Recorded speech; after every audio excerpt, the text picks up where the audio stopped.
कि धड़कन का नियमन कैसे होता है, यानी रेगुलेशन ऑफ हार्ट बीट। इसका मतलब यह है कि हमारे हृदय में धड़कन आती कैसे है। बहुत बड़ा सवाल है, कभी किसी ने ध्यान नहीं दिया होगा, मैं गारंटी से कह सकता हूँ। कभी किसी ने ये नहीं सोचा होगा, बस पढ़ लिया होगा कि SA नोड से जनरेट होती है, फिर AV नोड में जाती है, पर कभी किसी ने ये ध्यान नहीं दिया होगा कि ये आखिर जनरेट होती क्यों है। उसके जनरेट होने का एक बहुत महत्वपूर्ण कारण है, वो कारण होता है सोडियम और पोटेशियम पंप।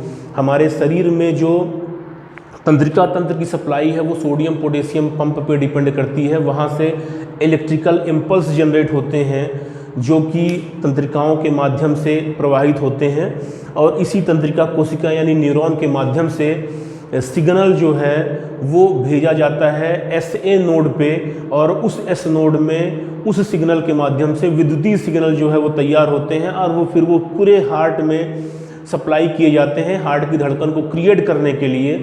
तो आज से हमें इस चीज़ को ध्यान रख लेना है कि जो हार्ट की धड़कन का नियमन यानी हार्ट बीट का रेगुलेशन है वह एक स्वचालित यानी ऑटोमेटिक क्रिया होती है, और वो क्रिएट होती है तंत्रिका कोशिकाएं यानी न्यूरॉन के माध्यम से, जो कि सोडियम पोटेशियम पंप के द्वारा करंट सप्लाई करती हैं SA नोड पे, और वहाँ से जो मेन जो बिजली है वो हमारे हार्ट में 4 खंभों के माध्यम से दौड़ाई जाती है अगर मैं कहूँ। और ये 4 खंभे होते हैं। पहला खंभा होता है SA नोड, दूसरा खंभा होता है AV नोड, तीसरा खंभा होता है बंडल ऑफ हिज, और चौथा खंभा होता है पुरकिंजे फाइबर्स। इन्हीं चारों खंभों पे हमारे हार्ट की पूरी विद्युत की सप्लाई जो है वो डिपेंड करती है। तो आइए अब हम जानते हैं इन खंभों के बारे में। पहले SA नोड। SA नोड को हार्ट का पेस मेकर कहा जाता है, क्योंकि तंत्रिकाओं द्वारा सबसे पहले SA नोड पर जाकर ही सिग्नल जो है वो दिया जाता है। SA नोड जो होता है वो राइट एट्रियम यानी दाहिने आलिंद में सुपीरियर वेना केवा के बगल में होता है। ये दाहिना आलिंद है और ये सुपीरियर वेना केवा होता है, और बिल्कुल यहीं पर जो है वो SA नोड पाया जाता है। ये जो जगह मैं आपको बता रहा हूँ, बिल्कुल यहीं पर SA नोड पाया जाता है। ध्यान देंगे कि हमारे हार्ट का पेसमेकर कहा जाता है। एक सवाल है, ये महत्वपूर्ण सवाल है, हमें जानना चाहिए कि हमारे हार्ट का पेसमेकर क्या है। तो SA नोड है, जिसे साइनो अरिकुलर नोड कहते हैं। पूरा याद करने की जरूरत बिल्कुल नहीं है, SA नोड से ही आपका काम हो जाना है, पर अगर आप ज़्यादा जानना चाहते हैं तो साइनो अरिकुलर नोड कहते हैं। यह हार्ट का पेसमेकर कहलाता है। राइट एट्रियम यानी दाहिने आलिंद में सुपीरियर वेना केवा ऊपरी हिस्से पर उसके जस्ट बगल में पाया जाता है। अंडाकार संरचना होती है, 1.3 सेंटीमीटर लंबा होता है, और इसका मुख्य कार्य होता है हार्ट के दोनों ऊपरी हिस्सों यानी दाहिने आलिंद और बाएं आलिंद को कॉन्ट्रैक्ट करना, यानी अपने सिग्नल के माध्यम से हार्ट के ऊपरी हिस्सों को सप्लाई करना, जिससे उनमें कॉन्ट्रैक्शन हो सके। जैसा कि मैंने लिखा हुआ है, अगर कोई मेडिकल का विद्यार्थी भी इस चीज़ को देख रहा है, कोई नर्सिंग का विद्यार्थी देख रहा है, तो जो हमारा SA नोड होता है, जो ऊपरी यानी वेंट्रिकल्स यानी जो हमारे आलिंद होते हैं, एट्रियोल्स होते हैं, उनको जब सप्लाई प्रदान करता है तो एक ECG कहलाती है। ECG कहलाती है इलेक्ट्रोकार्डियोग्राफी, यानी हमारे हार्ट में जो सप्लाई हो रही है और हार्ट में हमारे जो कंडक्शन सिस्टम चल रहा है, उस कंडक्शन सिस्टम को कागज़ पर उतारने का एक आरेख होता है जिसे इलेक्ट्रोकार्डियोग्राम कहते हैं, जिससे हार्ट अटैक के बारे में हमें जानकारी मिलती है कि सप्लाई बराबर है या कहीं पे अटैक आया है। उसमें एक P वेव आती है, वो P वेव जो है वो SA नोड द्वारा ही जनरेट होती है, क्योंकि P वेव जो है वो ऊपरी यानी आलिंद की एक्टिविटी को दर्शाती है। तो ये हमें याद रखना है, बाकी GK के हिसाब से बहुत ज़रूरी भाग नहीं है। एक महत्वपूर्ण चीज़ हमें याद रखनी है कि SA नोड जो कि हमारे हार्ट का पेसमेकर कहलाता है, इसकी कैपेसिटी 60 से 100 बीट जनरेट करने की होती है, ये हमें याद रखना है।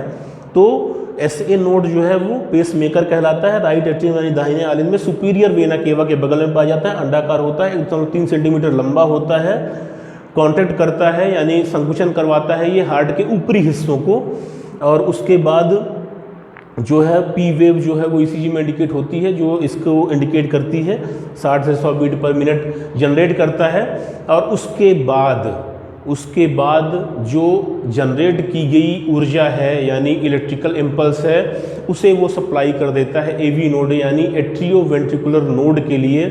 तो एट्रियोवेंट्रिकुलर नोड जो होता है वो राइट एट्रियम के बेस में, यानी ये जो राइट एट्रियम है राइट एट्रियम है, राइट एट्रियम के बिल्कुल बेस में पाया जाता है, बिल्कुल इस जगह पे ये होता है एवी नोड, बिल्कुल इस जगह पे, और एसए नोड जो होता है वो बिल्कुल ऊपर पाया जाता है, तो बिल्कुल बेस में पाया जाता है, जिसे कॉक्स ट्राइंगल कहते हैं। अगर बहुत डीप हमें जानना है तो जो एग्जैक्ट सिचुएशन होती है, कुछ लोग इसे कॉक्स ट्राइंगल, कुछ लोग इसे कॉक्स ट्राइंगल कहते हैं, तो जो एग्जैक्ट सिचुएशन होती है वो एवी नोड की वो होती है कॉक्स ट्राइंगल, जो कि राइट एट्रियम पे होती है। तो एसए नोड भी राइट एट्रियम के ऊपरी हिस्से से और एवी नोड भी राइट एट्रियम के निचले हिस्से से, जिसे कॉक्स ट्राइंगल कहते हैं, में पाया जाता है। और मेन काम जो होता है वो कॉन्ट्रैक्शन होता है, वो जो इसका मेन काम होता है वो होता है कनेक्शन। कॉन्ट्रैक्शन का मेन काम होता है एसए नोड का, जो कनेक्शन का मेन काम होता है वो होता है एवी नोड का। तो ये एसए नोड और एवी नोड के बीच जो सिग्नल की सप्लाई होती है उसको एसए से एवी लाता है और कनेक्शन करवाता है एट्रियम और वेंट्रिकुलर के जो संकुचन है उसमें कोऑर्डिनेशन तैयार करता है। यानी एसए नोड जो होता है वो एट्रियम को संकुचित करते हैं, उसके बाद सिग्नल को एवी नोड भेजते हैं। एवी नोड जो है एक पाथवे क्रिएट करता है और ऊपरी और निचले हिस्से के बीच एक सामंजस्य तैयार करता है संकुचन के लिए। जो ये संकुचन ऊपरी और निचले हिस्सों में चल रहा है उसमें एक संतुलन बनाए रखने की स्थिति जो है वो एवी नोड द्वारा तैयार की जाती, सामंजस्य किया जाता है।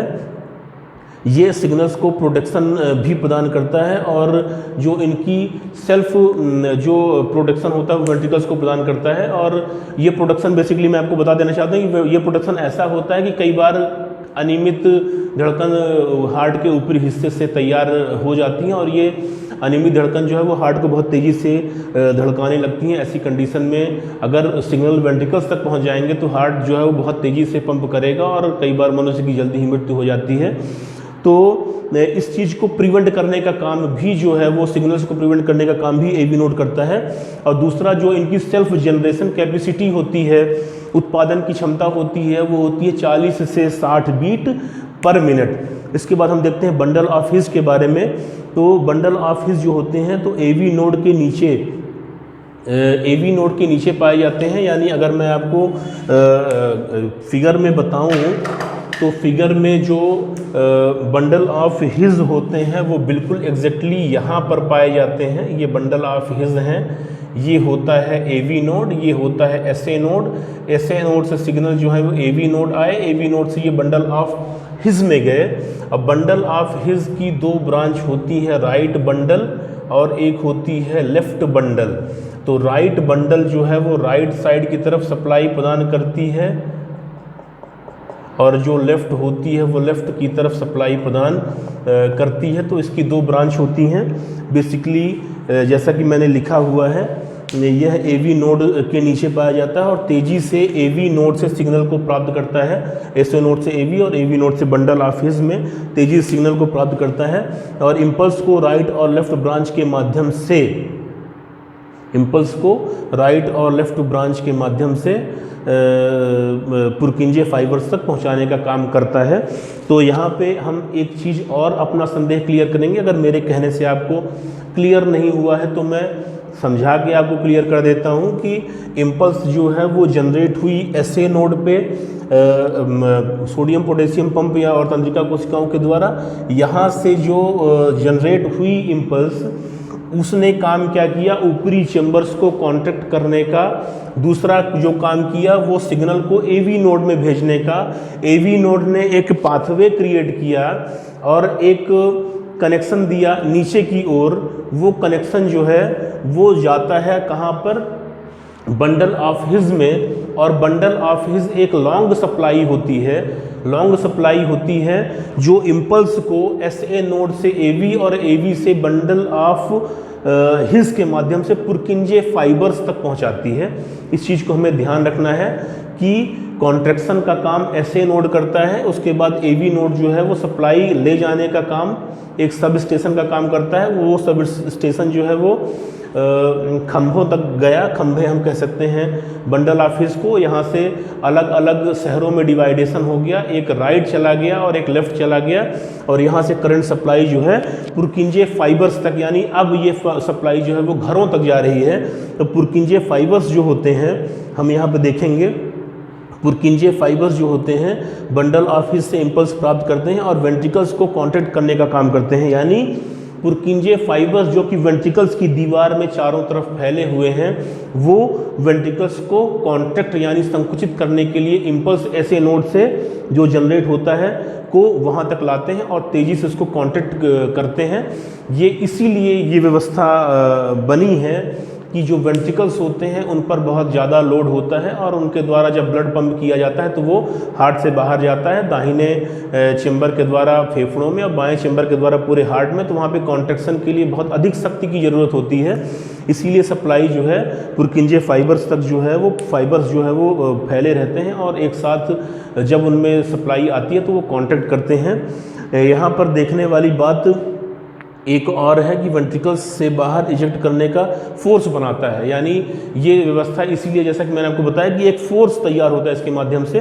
दूसरा, बंडल ऑफ हीट की जो सेल्फ जनरेशन कैपेसिटी है वो होती है 20 बीट पर मिनट की, और पुरकिंजे फाइबर्स की जो सेल्फ जनरेशन कैपेसिटी होती है वो होती है 20 से 40 पर मिनट। तो ये सेल्फ जनरेशन कैपेसिटी इसीलिए होती है कि अगर ऊपर से इम्पल्स जो है वो कम आ रहे हैं किसी भी वजह से, तो ये यहाँ से सेल्फ जनरेट करके इम्पल्स को आपूर्ति को पूरा करने का प्रयास करें। तो ये SA बंडल ऑफ हीट और पुरकिंजे फाइबर का एक आरेख हो गया। मैं आशा करता हूँ कि ये आपको समझ में आया होगा। एक बार मैं फिर आपको समझाता हूँ और इस बार आप बिल्कुल समझ जाएंगे कि सोडियम पोटेशियम पंप और कोशिका तंत्रिकाओं द्वारा एक सिग्नल तैयार किया गया जो कि SA नोड को दिया गया। SA नोड से एक स्वचालित ऑटोमेटिक, जिसे हार्ट का पेसमेकर कहते हैं, एक करंट सप्लाई तैयार हुई और ये करंट सप्लाई जो है वो दोनों आलिंदों को संकुचित करने का काम करती है। और दूसरा, ये करंट सप्लाई फिर जाती है AV नोड में। AV नोड क्या करता है, एक तो वेंट्रिकल्स को प्रोटेक्शन का काम करता है और ऊपरी और निचले यानी आलिंद और निलय के बीच में संकुचन के सामंजस्य को बनाने का काम करता है। और दूसरा, सप्लाई का सबसे बड़ा माध्यम है। AV नोड से पुरकिंजे फाइबर में सप्लाई जाती है। पुरकिंजे फाइबर की 2 ब्रांचें निकलती हैं जो कि हार्ट के सेप्टम के माध्यम से, जो वेंट्रिकुलर सेप्टम है उसके माध्यम से, दोनों वेंट्रिकल्स राइट और लेफ्ट ब्रांच के माध्यम दोनों वेंट्रिकल्स पे पुरकिंजे फाइबर के रूप में फैल जाते हैं। पुरकिंजे फाइबर में अब जो सप्लाई होती है तो वहाँ से जो वेंट्रिकल्स का कॉन्ट्रैक्शन, फोर्सफुल कॉन्ट्रैक्शन है वो क्रिएट होता है।